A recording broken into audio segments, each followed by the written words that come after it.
उस्ताद तेरी अज़मत को सलाम के नाम पे आज का जो इवेंट हुआ वो देख के उसमें शामिल होके मेरा दिल करता मैं कहूँ सीएम साहबा आपकी काविशों को सलाम। आपने ये बड़ा अच्छा इनिशिएटिव लिया, ये बड़ा अच्छा प्रोग्राम है।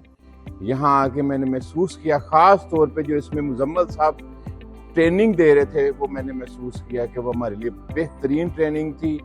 मुझे इसमें शामिल होकर अपने पेफ पार्टनर होने पे फख्र महसूस हो रहा है कि ये वो प्रोग्राम है जो आम किसी भी गवर्नमेंट स्कूल या किसी भी प्राइवेट स्कूल में नहीं हो रहा, जो यहाँ करवाया जा रहा है। मुझे बहुत अच्छा लगा इस प्रोग्राम में आके, बड़ी खुशी हुई।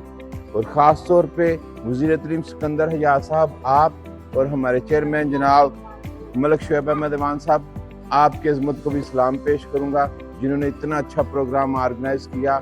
आप सबका बहुत बहुत शुक्रिया। अल्लाह हम सबका हामी नसर हो। अस्सलाम वालेकुम।